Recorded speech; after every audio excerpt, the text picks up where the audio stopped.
টানা ১.৫ মাসের তীব্র দাবদাহে চাঁপাইনবাবগঞ্জে ঝরে পড়ছে আম। পানি সেচ ও বালাইনাশক স্প্রে করেও কোনো কাজ হচ্ছে না।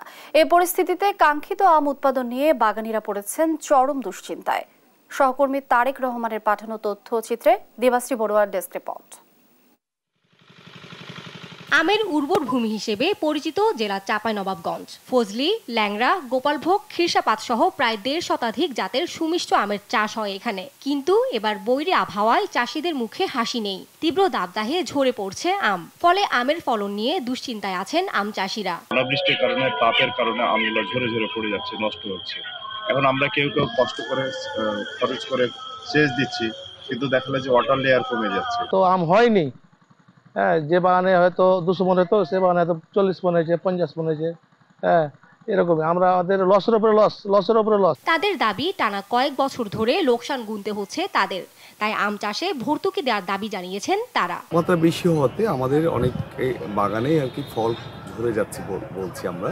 অনুদান না পাওয়া যায় তবে আমাদের আম গাছ কেটে অন্য ফসলের দিকে আমরাকে যেতে হবে, তাছাড়া আমাদের কোনো বিকল্প পথ নাই। চলমান দাবদাহ পরিস্থিতিতে আম গাছে পানি সেচ ও বালাইনাশক স্প্রে করার পরামর্শ দিচ্ছেন আঞ্চলিক উদ্যান তত্ত্ব গবেষণা কেন্দ্রের এই কর্মকর্তা। তো আম বাগানে সেচ দিতে হবে এবং সেচটি খুব ভালোভাবে দিতে হবে, এবং সকালে এবং বিকালে সেচ দিতে হবে, দুপুর বেলাতে সেচ দেওয়া যাবে না।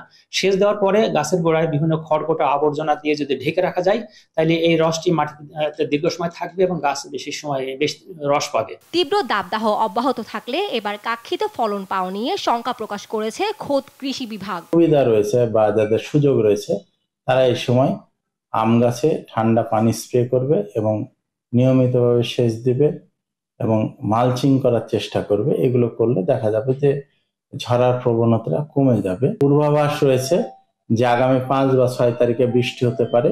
এই বৃষ্টিটা হলেই এই সমস্যাটা থাকবে না, আর যদি এটা কন্টিনিউশন হয় তাহলে কিছুটা ক্ষতির সম্মুখীন। কৃষি বিভাগের তথ্য মতে চলতি মৌসুমে চাঁপাইনবাবগঞ্জে 37,604 হেক্টর জমিতে হয়েছে আম চাষ, যেখানে ফলনের লক্ষ্যমাত্রা রয়েছে 4,50,000 মেট্রিক টন আম।